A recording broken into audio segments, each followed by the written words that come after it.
Bonjour à tous, nous allons maintenant pouvoir commencer. Je suis Thomas Bonnier, donc ingénieur d'affaires chez BIPP Consulting. Je vous souhaite la bienvenue pour ce webinaire qui a pour but de répondre à la question suivante: comment améliorer la performance des achats avec la solution Power BI?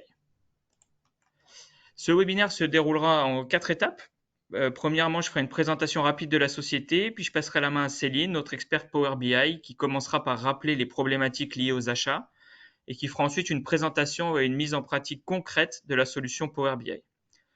Nous finirons par la traditionnelle session de questions-réponses, mais n'hésitez pas à les poser déjà dans le chat pendant la présentation, il n'y a aucun problème. L'idée est vraiment que ce webinaire soit le plus interactif possible et qu'à la fin, Power BI n'ait plus de secret pour vous. Alors, BIPP Consulting, en quelques mots. Nous sommes une société de conseil et services spécialisée dans le domaine de la data. Nous existons depuis 2009 et nous avons deux agences, une historique à Lyon et une toute nouvelle à Aix-en-Provence. BIPP, c'est 25 collaborateurs, dont une grosse vingtaine de consultants sur les différentes technologies de nos 12 partenaires.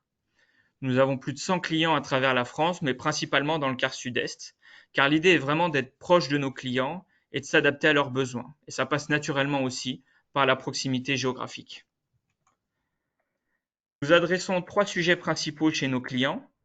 Premièrement, nous intervenons sur la partie data management, qui consiste en l'extraction de différentes sources, au retraitement et au stockage de la donnée. Deuxièmement, nous apportons notre expertise sur la partie data visualisation, ou anciennement BI, dont le but est la création de tableaux de bord d'analyse et de reporting basés sur vos indicateurs clés. Nous travaillons avec les quatre principaux acteurs du marché, à savoir Power BI, que nous allons vous présenter aujourd'hui, Digdash, Qlik et Tableau.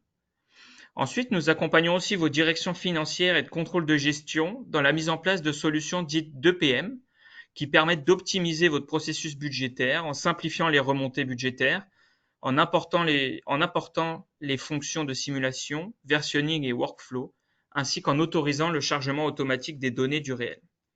À noter que les solutions d'EPM se couplent très bien avec les solutions de DataVis pour un partage de l'information optimal.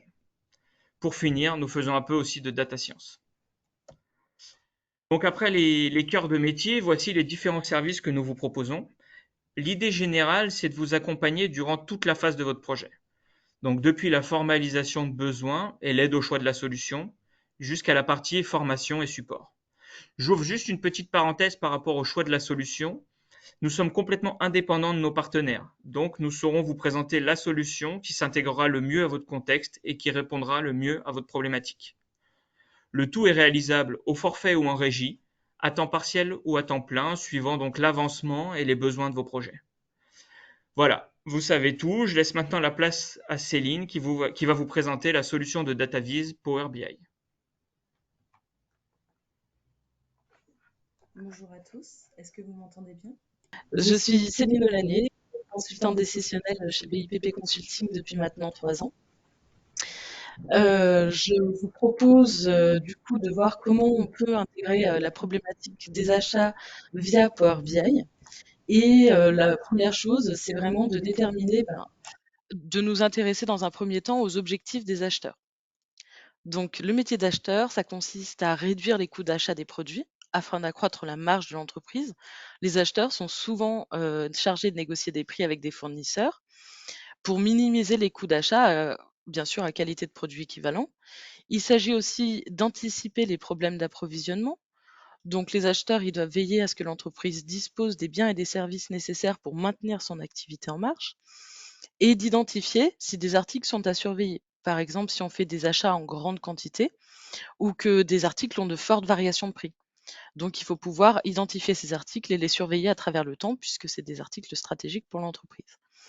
Il y a aussi forcément d'autres éléments comme augmenter la qualité des marchandises achetées et évaluer les risques associés à l'achat de produits et de services, par exemple des risques de non-conformité ou des retards de livraison ou de pénurie qui pourraient survenir. Donc pour répondre à ces objectifs, les acheteurs doivent répondre à plusieurs questions. Par exemple, à quel fournisseur doit-on acheter pour avoir cet article au prix le plus bas?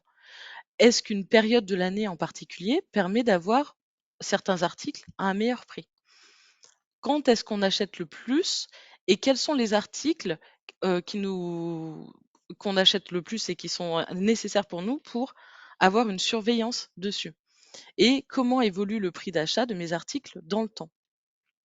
Donc on est dans un monde qui change beaucoup, donc on a pu le constater ces dernières années, et les coûts peuvent varier très rapidement. Il est vraiment important de suivre ces évolutions pour prendre des décisions efficientes et rapides sur ces problématiques-là.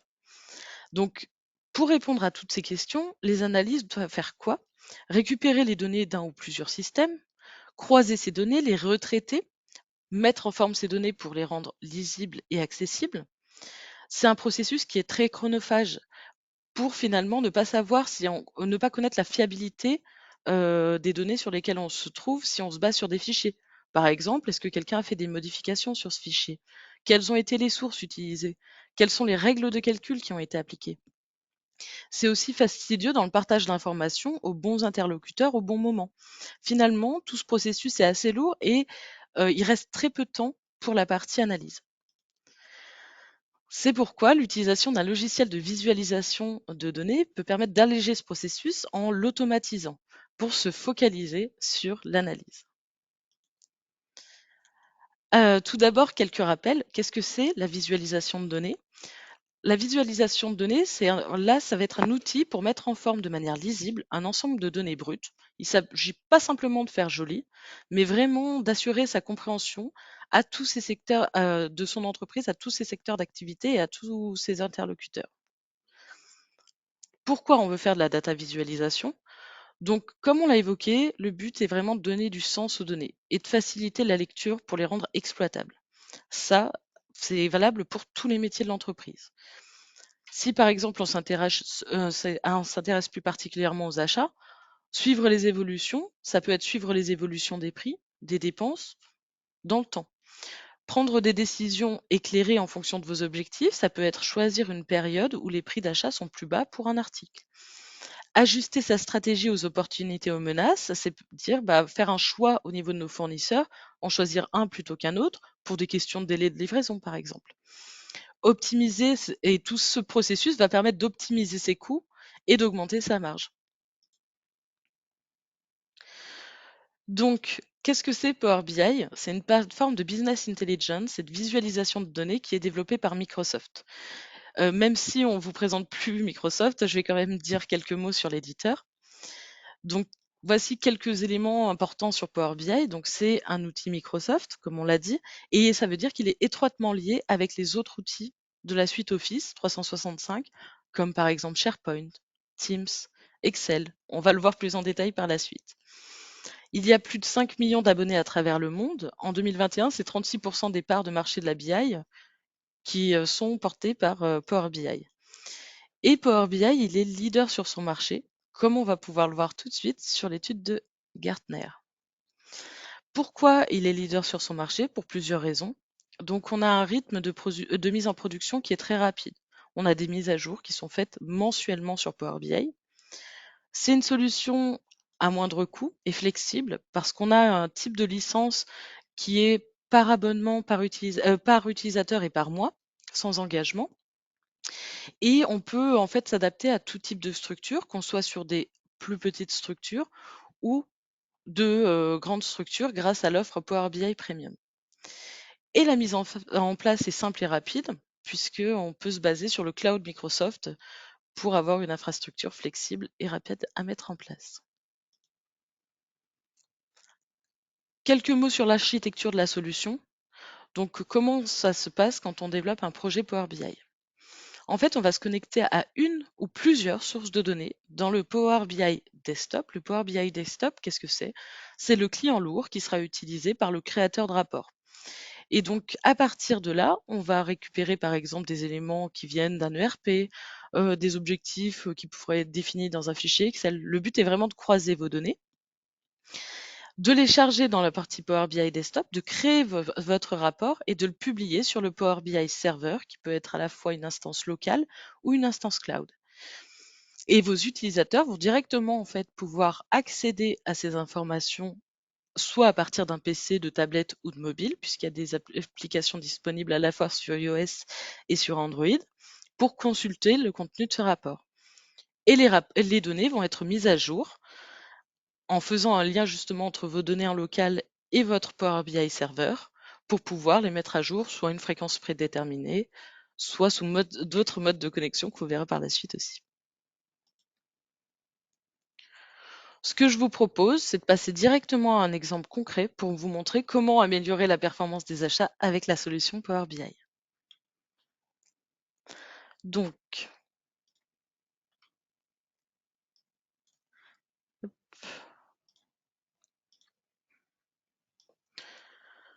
comment on arrive sur Power BI?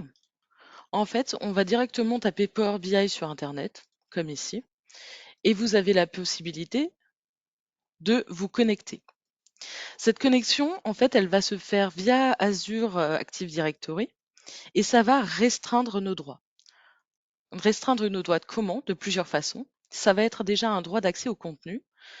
On va avoir accès à certains rapports, à certains espaces de travail. Qu'est-ce qu'un espace de travail? C'est comme si vous étiez sur le disque C de votre ordinateur, vous avez plusieurs dossiers et en fait, dans ces dossiers, vous avez un regroupement d'éléments qui sont à l'intérieur. Donc, vous pouvez explorer ce qu'il y a à l'intérieur en fonction de vos droits d'accès. C'est aussi un droit de faire ou de ne pas faire. Est-ce que j'ai le droit de modifier du contenu, uniquement de le consulter, ou est-ce que j'ai le droit de le partager à d'autres utilisateurs? Et c'est un droit sur les données. Si je travaille aux États-Unis, par exemple, je ne vois que les ventes et les achats des États-Unis si les droits ont été assignés de cette manière-là. Ce que je vous propose, c'est de vous montrer les données du rapport sur les achats qui donne vue d'ensemble, pardon, des achats faits sur les 3 dernières années en France. Donc la première chose qu'on peut constater, c'est qu'on a une organisation particulière des pages. Donc sur la partie haute, vous avez en fait un volet de navigation. C'est vraiment comme dans Excel où vous pouvez cliquer sur une page pour y accéder. Vous avez sur la partie gauche un volet filtre. Donc là, le but, c'est vraiment de pouvoir interagir avec les éléments nécessaires sur la page. Par exemple, si je veux m'intéresser uniquement à une nature de produit en particulier, il me suffit de la sélectionner, en sachant que ce volet filtre et cette navigation, elles peuvent être déplacées dans la page, il n'y a absolument rien de figé, c'est totalement adaptable. Et sur la partie centrale de la page, on retrouve différents graphiques et différentes représentations. Vous pouvez constater, donc on peut aussi avoir de l'interaction en cliquant sur un élément. Donc le rapport est réactif, ça c'est normal, c'est dû à la technologie de memory. En fait, les données sont stockées en mémoire dans Power BI et on les recharge à une fréquence prédéterminée. Donc par exemple, tous les jours à minuit, je veux que mes données soient rafraîchies. Donc cette première page de rapport, cette page de synthèse, elle donne une vue générale sur nos achats, une vue qu'on pourrait qualifier de manager, et les pages suivantes vont être plus détaillées pour les analystes. On retrouve différents éléments sur cette page, comme par exemple nos dépenses au global. Si on se positionne sur cette information, on peut avoir des détails supplémentaires, comme par exemple les dépenses par mois tout au long de l'année. On a également des chiffres clés sur l'évolution de nos dépenses, l'évolution du prix d'achat moyen, le prix d'achat moyen, et on a par la suite des éléments un peu plus détaillés avec nos chiffres clés, où on peut voir pareil des détails sur chacun des éléments.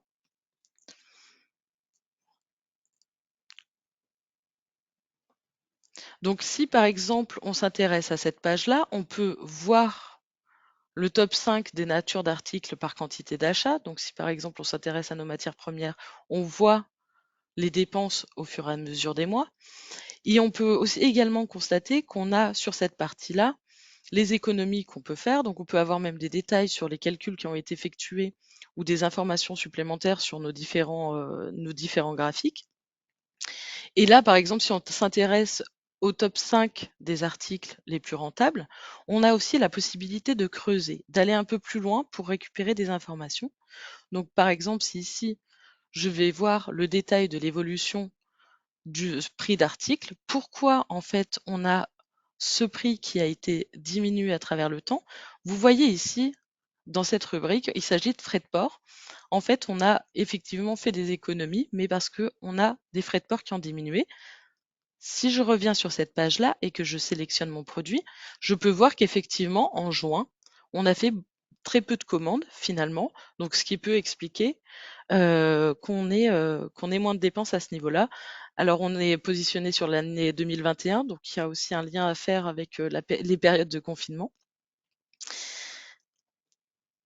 Il est également possible, si je reviens sur la page en général, de creuser sur nos graphiques. Donc par exemple ici, de voir mes données à l'année, de voir mes données par quadrimestre, par trimestre et par mois. Il est possible justement d'aller creuser un peu plus loin et d'interagir pour aller un peu plus loin dans nos données.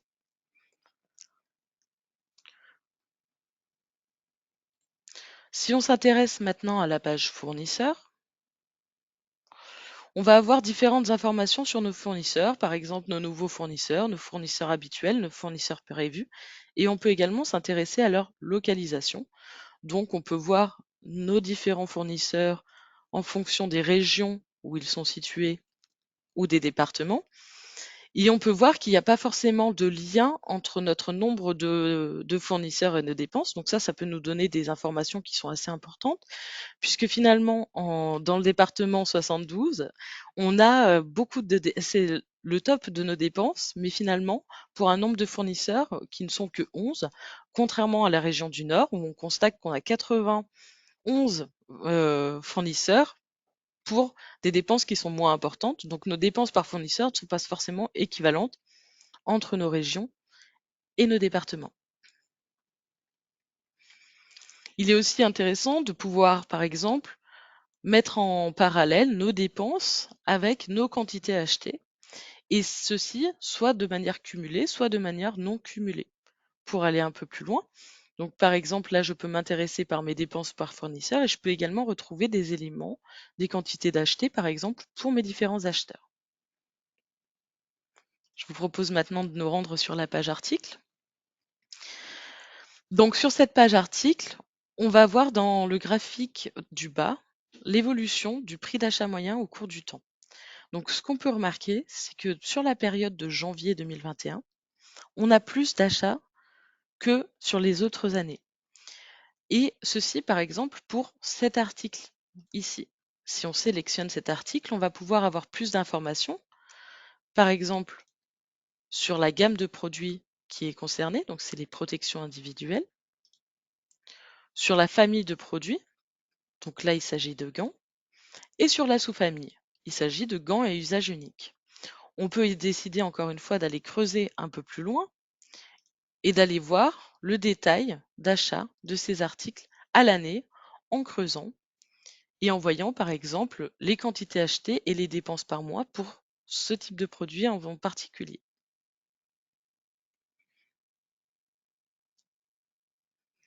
Donc si on s'intéresse maintenant à notre page analyse, on va pouvoir aller creuser encore plus loin dans ce qu'on a déjà fait.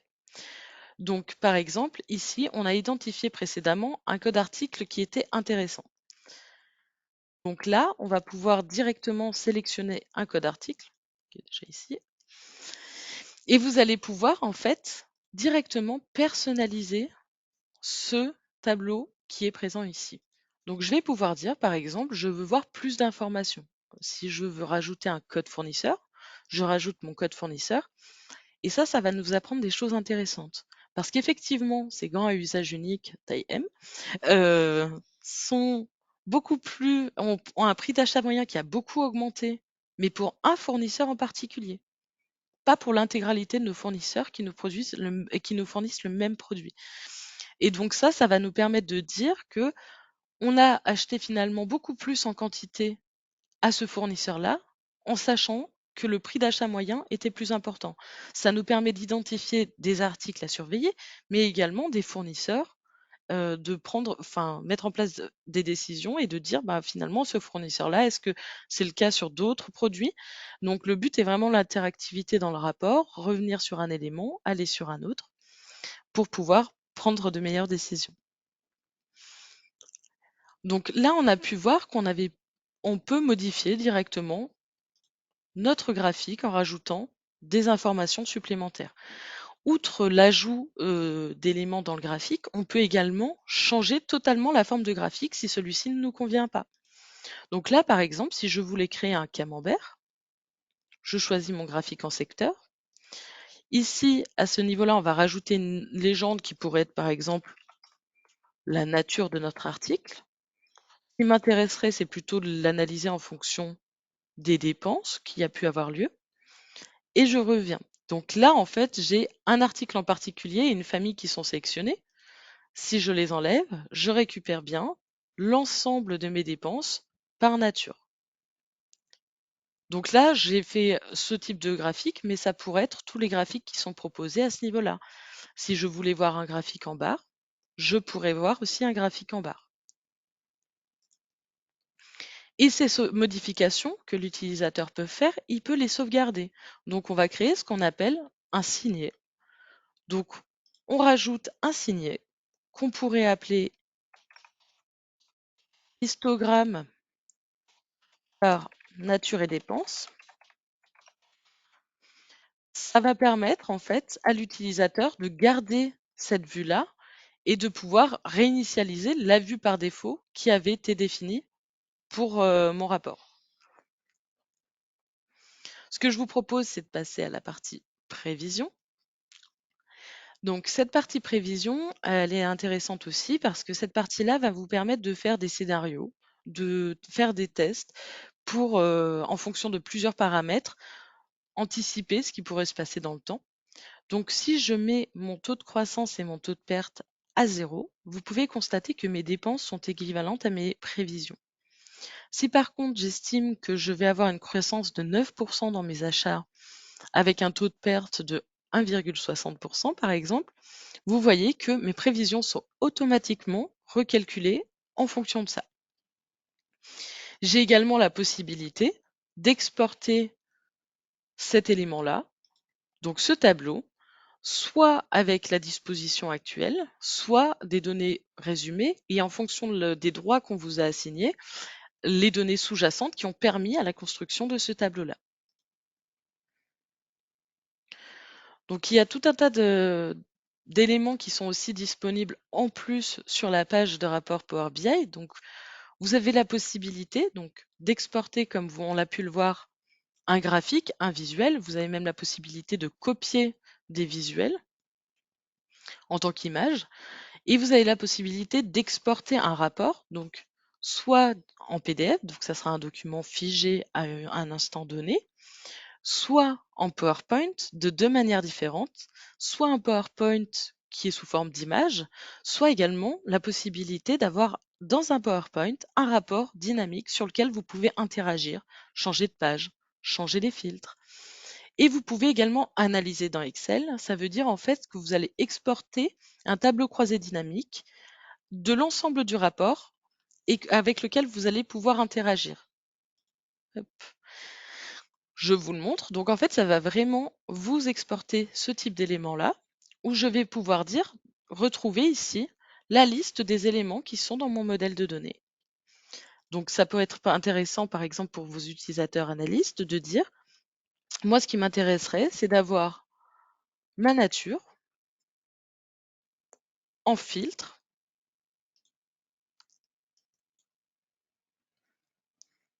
hop, d'avoir mes dépenses, et ça à analyser en fonction, par exemple, de mes dates. Donc là, si je creuse un petit peu, je peux aller voir qu'en 2020, pour le quadrimestre 1 et le trimestre 1 en janvier, j'avais tel montant de dépenses. Et je peux aller chercher une nature. Je peux aller chercher les matières premières, par exemple, dans la nature, pour aller voir le montant en janvier de mes dépenses pour les matières premières. Donc ça, c'est disponible donc directement en exportant le rapport de Power BI dans Excel. Et il est également possible, à partir du service Power BI, donc celui qu'on voit ici, de faire des modifications ou de laisser vos utilisateurs analystes réutiliser ce que vous avez précédemment créé pour aller faire des analyses un peu ponctuelles, aller creuser certains écarts directement en créant des visuels et ou un nouveau rapport complètement à partir du service. On a également d'autres fonctionnalités qui sont disponibles. Vous avez la possibilité de laisser des commentaires ou d'échanger dans Teams, que ce soit sur l'intégralité d'un rapport, mais également sur un visuel en particulier. Dire par exemple, ça me paraît étonnant ce chiffre, est-ce qu'on peut creuser, est-ce que tu peux regarder? Vous avez la possibilité de laisser donc toute cette partie dans Teams. Encore une fois, c'est lié au fait que l'éditeur soit Microsoft. Et donc, on est très relié, que ce soit à Teams, que ce soit à Excel, que ce soit à PowerPoint. Vous avez également la possibilité de laisser des commentaires si vous n'avez pas Teams à ce niveau-là, même si vous avez Teams. Donc, par exemple, je peux laisser un commentaire à Thomas pour lui dire ce chiffre me paraît étonnant. Encore une fois, ça peut être fait à la fois dans une page en intégralité, dans un rapport, ou sur un visuel spécifique. Une autre possibilité, c'est de pouvoir s'abonner par mail. Donc, c'est de dire, je veux recevoir à une fréquence prédéterminée une vue de mon rapport par mail. Donc, ça sera une vue figée en disant, tous les lundis, je veux avoir une vue sur mon rapport avant d'aller l'analyser en détail.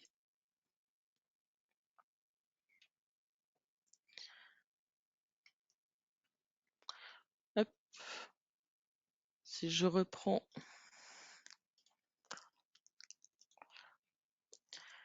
cet élément sur les atouts de la solution, parce que je pense qu'on en a déjà vu une partie, mais que dans le temps, on ne pourra pas forcément voir toutes les fonctionnalités. Il faut savoir qu'en termes de sources et retraitement de données, Power BI prend en charge plus de 130 connecteurs différents. Donc ça va d'un fichier Excel à la base de données à une API. Et on peut se connecter à ces données de plusieurs manières. Donc, on a l'interrogation en direct de nos données. Par exemple, si on fait du suivi de stock, de vente, puisque oui, Power BI n'est pas spécifique à un domaine en particulier. C'est vraiment un outil de visualisation, mais qui est transversal entre tous les métiers de l'entreprise. Et donc, on va pouvoir suivre nos ventes en direct, suivre nos stocks en direct. On a aussi la possibilité d'interroger nos données à une fréquence prédéterminée, comme on le disait, par exemple tous les soirs à minuit, toutes les semaines, en fonction de quand vous récupérez vos données. Il est aussi possible de retraiter un petit peu vos données grâce à Power BI sans coût supplémentaire, puisqu'il dispose d'un petit ETL intégré. Alors, un exemple qui peut être pris, ça peut être des suppressions d'espace, de vérifier la qualité de vos données, de pouvoir mettre par exemple tous les noms, les premières lettres de chaque mot en majuscule. Donc tout ça est disponible par défaut. Au niveau de la partie graphique, la charte graphique est totalement personnalisable. Donc le rapport qu'on vous a présenté, il pourrait avoir tout à fait une autre forme, que ce soit dans les couleurs, que ce soit dans la disposition dans la page, dans la façon dont sont faits les boutons, par exemple, pour naviguer entre les différentes pages de rapport. Et c'est un outil qui est qui est beaucoup utilisé. Donc avec ces 5 millions d'utilisateurs, il y a de nombreuses ressources disponibles sur Power BI, puisque c'est un outil qui est répandu. Et comme on a pu le voir, il s'intègre parfaitement dans la partie Office 365, puisqu'il permet d'exporter des données dans Excel, de générer un tableau croisé dynamique à partir de nos données, d'interagir dynamiquement dans un rapport, dans un PowerPoint, ou encore de visualiser ces données dans Teams. Et avec le cloud Microsoft, l'infrastructure est simple à mettre en place et elle permet d'être flexible, puisque pour vous donner un ordre d'idée, ça touche vraiment tous les types de structures. On est à une licence de base de Power BI qui est à 8,40 € par mois par utilisateur. Je voulais simplement vous montrer qu'il est possible, donc comme je vous l'avais dit, de pouvoir interagir dans un rapport sur PowerPoint. Donc là, si je reviens à la slide d'avant, vous voyez qu'on est toujours sur PowerPoint. Et là, je peux directement accéder à des éléments, revenir en arrière, faire des filtres, par exemple. Là, ici, si je voulais m'intéresser qu'à l'année 2022 sur ma page article, j'aurais la possibilité de le faire, etc. Enfin, il est également possible, parce que cette partie-là, on n'a pas pu la voir. Donc là, je suis dans Teams et vous avez la possibilité, en fait, de visualiser vos rapports Power BI directement dans Teams, soit directement dans une équipe, comme c'est le cas ici, soit vous avez une extension qui vous permet d'avoir accès au service Power BI directement à ce niveau-là. Avec les mêmes fonctionnalités, de laisser des commentaires, de s'abonner, d'ouvrir l'application directement dans le Power BI Service, etc.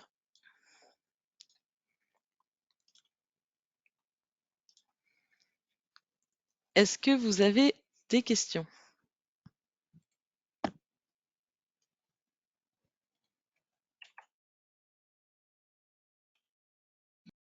Je retourne. Donc, oui, j'avais partagé une question, c'était au niveau de la création des rapports. Par exemple, Oui. quand on met des mises en forme de couleurs spécifiques, le plus Mhm. classique, quand c'est positif en vert, négatif en rouge, qu'on Oui. change les valeurs qu'on sélectionne, à chaque fois, il faut remettre la personnalisation. Est-ce qu'il y a une astuce pour conserver la mise en forme, même quand on change les valeurs sélectionnées dans les différents rapports? Alors, je suis pas sûre d'avoir très bien compris votre question. Si on va directement sur notre page, par exemple, de fournisseurs, on a la localisation de nos fournisseurs et ici, on a une mise en forme conditionnelle, par exemple, de vert, de rouge, comme vous abordiez. Et si je sélectionne une région en particulier, normalement, tout est directement remis en forme en fonction de ça. Ma question, c'était plus, par exemple, là, on a un pourcentage d'évolution, on veut rajouter un évolution en valeur. Mhm. Pour avoir cette notion de couleur, est-ce qu'on peut la garder quelque part ou à chaque fois on est obligé de reprendre le code hexadécimal pour le remettre pour chaque paramètre? On peut utiliser des mesures pour faire ça. En D'accord. stockant en fait la mise en forme conditionnelle dans une mesure que vous réutilisez dans X mise en forme. D'accord, donc il faut contourner. Merci. Pas de problème. Je regarde s'il y a d'autres questions.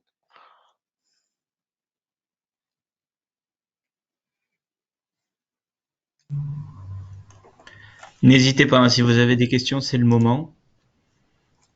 Céline est là pour répondre.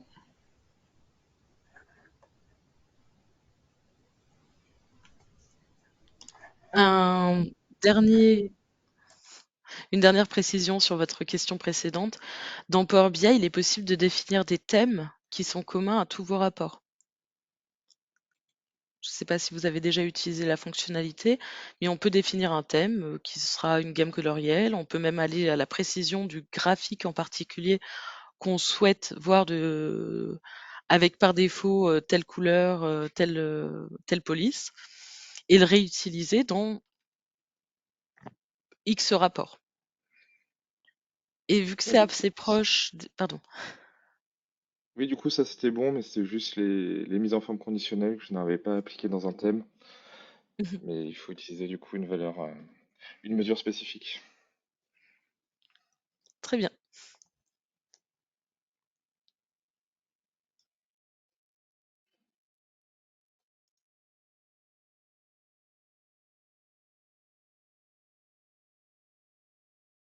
Bon, pas d'autres questions? Bon, un grand merci Céline du coup pour ta présentation. J'en profite pour vous informer que le replay sera disponible cet après-midi sur la page YouTube de BIPP et vous pourrez retrouver tous nos webinaires déjà réalisés, donc sur le pilotage de votre performance, l'optimisation de vos process et une présentation de toutes les solutions les solutions partenaires que nous avons chez BIPP. Donc n'hésitez pas à aller y faire un tour. Et puis, il me reste à vous remercier donc pour votre participation. Je suis à votre disposition pour toutes questions et commentaires, tout comme Laurent Xavier, donc notre directeur, et Arthur, qui est l'autre ingénieur d'affaires qui n'est pas présent aujourd'hui. S'il n'y a pas de questions de dernière minute, euh, allez-y. Toujours pas de questions.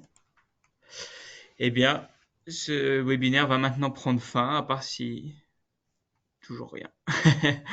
Eh ben, merci beaucoup pour votre participation et à un prochain webinaire.